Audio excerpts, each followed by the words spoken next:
ভোলা পৌরসভার তিনবার নির্বাচিত মেয়র, ভোলার গণমানুষের নেতা, 18 সালে তিনি বিএনপির ধানের শীষের প্রার্থী হয়েছিলেন। আমাদের প্রিয় নেতা, আমাদের আশা আকাঙ্ক্ষার প্রতীক, সত্যের মহান বীর আলহাজ গোলাম নবী আলমগীরকে তার প্রধান অতিথির বক্তব্য রাখার জন্য অনুরোধ করছি।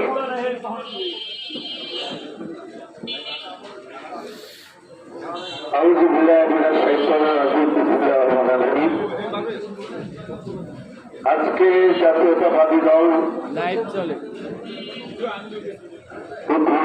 সদস্য পদ সংগ্রহ এবং পুরাতন যারা আছে তাদের অনুষ্ঠানের সম্মানিত সভাপতি এবং আজকে এই অনুষ্ঠানে উপস্থিত রয়েছেন জাতীয়তাবাদী দল ভোলার আহ্বায়ক কমিটি সম্মানিত যুব আহ্বায়কবৃন্দ, সদস্য সচিব, মহিলা দল এবং ভোলা পৌরসভার বিভিন্ন ওয়ার্ড থেকে আগত ব্যক্তিবৃন্দ, ছাত্র দল, যুব দল এবং স্বেচ্ছাসেবক দল সহ সাংবাদিক ইসলাম।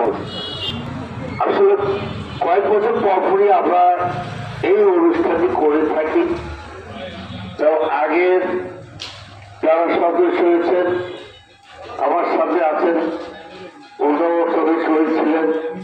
এখানে এনামুল হক তার সাথে 10 বছর আগেও একটা হয়েছে। এটা দায়িত্বটাও আমাদের রিভিউ করতে হয় এবং যারা দীর্ঘদিন ধরে আমাদের সঙ্গে আছেন আমার রিভিউ করতে হতে পারে যাই হোক, এবং যারা দীর্ঘদিন ধরে আমাদের সঙ্গে আছেন, জাতীয়বাদী দলের সঙ্গে আছেন, সংগ্রাম করেছেন, আন্দোলন করেছেন, মাঠে ছিলেন, ঘাটে ছিলেন, কষ্ট করেছেন, কষ্ট সহ্য করতে হয়েছিল বাধ্য করে, এবং এই সদস্য যারা সংগ্রহ করতে পারবে তাদের জন্যই এই অনুষ্ঠানগুলি আমরা করে যাচ্ছি। আজকে ভোলা পৌরসভার এই 7টা ওয়ার্ডে আমরা একত্রিত হয়েছি এটা শুদ্ধ উদ্বোধন করার জন্য।